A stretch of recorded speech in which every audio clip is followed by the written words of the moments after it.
কেন আমরা বাঙালি জাতি হিসেবে বেইমান? আমরা বাঙালি, ভাষার জন্য জীবন দেওয়া একমাত্র জাতি। আমাদের আছে বহু বীরত্বের ইতিহাস, কিন্তু তার মাঝে আছে কিছু কালো অধ্যায়, যা নিয়ে ভিডিও এর শেষে কথা বলবো।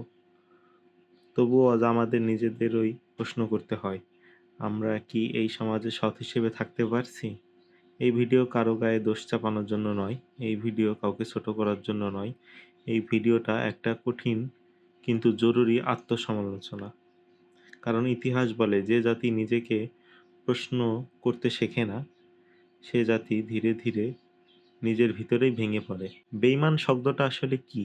বেঈমান মানে শুধু চুরি করা না, বেঈমান মানে শুধু ঘুষ নেওয়া না, বেঈমানি মানে সত্য জানার পরেও চুপ করে থাকা। এই মানসিকতা আমাদের মাঝে এলো কোথা থেকে?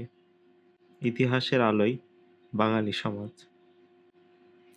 ইতিহাস বললে আমাদের মনে হয় গৌরবের কথা, কিন্তু ইতিহাস শুধু গর্ব না, ইতিহাস হলো আয়না। ব্রিটিশ শাসন। পলাশীর যুদ্ধের পর বাংলা প্রথমবারের মতো সরাসরি শোষণের শিকার হয়। ব্রিটিশ শাসনামলে স্থানীয় শিল্প ধ্বংস হয়, কৃষককে কর দিতে বাধ্য করা হয়, প্রশাসনে সৎ হওয়ার কোনো পুরস্কার ছিল না। 1947 ভাঙ্গনের বছর। 1947 সালে বাংলা ভাগ হয়। এই ভাগ বিশ্বাসের।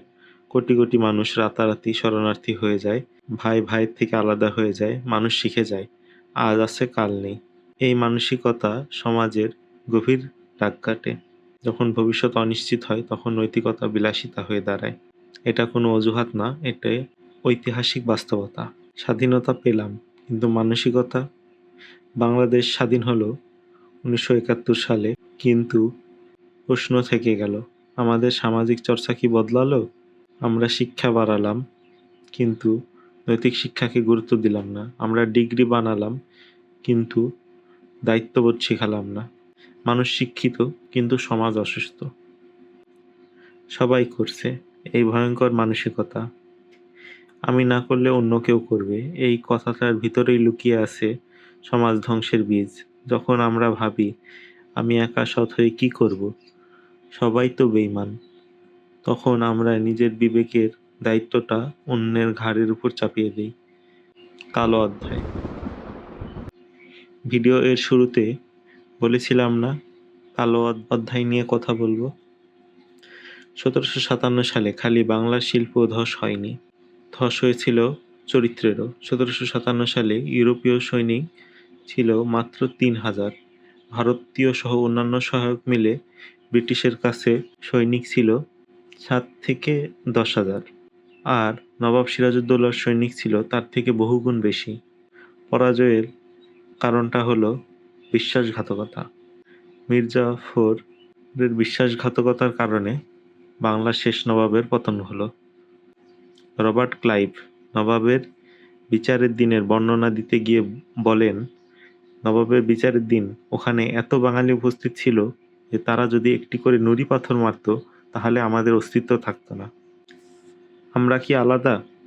সত্য কথা বলতে বেইমানি শুধু বাঙালির সমস্যা না, কিন্তু প্রশ্ন হলো আমরা কেন এটাকে মেনে নিয়েছি? যে সমাজ প্রশ্ন করে না, সে সমাজ ধীরে ধীরে নিঃশেষ হয়ে যায়। সমাধান কোথায়? সমাধান আইন দিয়ে শুরু হয় না, সমাধান বক্তৃতার মাধ্যমে আসে না, সমাধান শুরু হয় নিজের ভিতর, ঘরের ভিতরে, স্কুলে। বিপ্লব বড় স্লোগানের মাধ্যমে হয় না, বিপ্লব হয় ছোট ছোট সিদ্ধান্তে।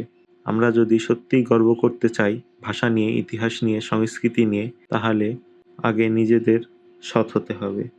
কারণ ইতিহাস একদিন আবার প্রশ্ন করবে, তোমরা কি পরিবর্তনের চেষ্টা করেছিলে?